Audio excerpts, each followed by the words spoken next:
up and use the Codes tab on the CompStat dashboard. This is the Codes tab would be available on version 5.3 and above. First thing we want to do is go to the setup,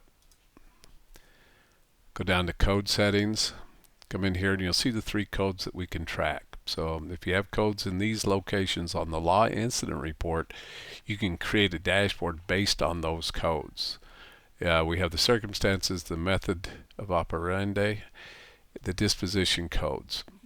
So if we come down here, the first thing you would see on this one is that it comes right out of your Spillman file or where they're located. You don't really set them up, but you can make which ones you would like visible. This one under disposition is all the different, how they're arrested, how it's cleared, sites and stuff like that. So if you create a disposition group like on a traffic stop and you give them a cite, CIT, for a citation, you now could create a citation group or a WAR for warning. The one we're going to talk about most is this one, which is circumstance code. Under this one, you set up circumstance codes by looking at all the circumstance codes below here and then moving them up to the top in order to track them. So if you wanted to talk about, if you wanted to create one, for example, for gang members, you just move it up there, give it a title and an icon, save it, and you would create gangs. The other one I wanted to talk about is use of force, because we've added additional pages for that. So under this one, you have a use of force. You have the assigned circumstance code that applied to it. So whatever applied to use of force, you'd put it in here. If you wanted to send it to the public dashboard, you'd put a name here and that would activate that. So once you put them up there and you create that by saving that, you can then go to, you have it right here. You can delete it here, or you can go back in here and add more to it later if you click that little icon. So let's go over and see what it looks like on the Codes tab. So here it is, use of force. We'll click on it. It brings up all it looks for in the circumstance field on the law incident. It looks for all of these that you put in as circumstances you wanted to look for.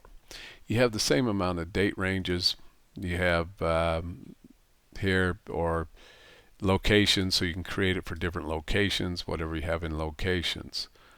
Down here is more information on the actual incidents, and then you can drill into each of these to see the type they were and how many and other detailed information.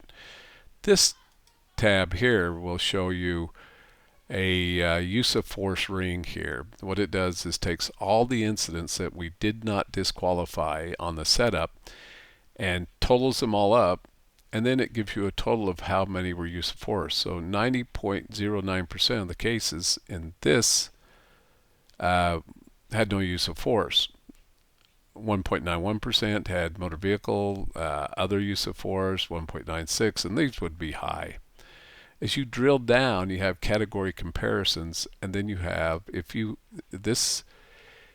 don't have the officer productivity tab here, or you don't have that module, it would show you these officers as the one, and that's the only information you'd get towards officers until you drilled in further. If you have the officer productivity tab, you would click on this, and it would now show you all the incidents that the officers were involved in, and each one of them. So you would know all of them that you had circumstances, how many in period 1, period 2, and the total of each of them.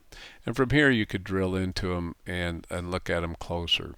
So that's how the officer, you can look at additional information on officer involvement and use of force. And that's about all there is. If you have any questions with it, give me a call, Randy Alman or Richard Hendricks, and we'll go over it a little bit more with you. Thanks.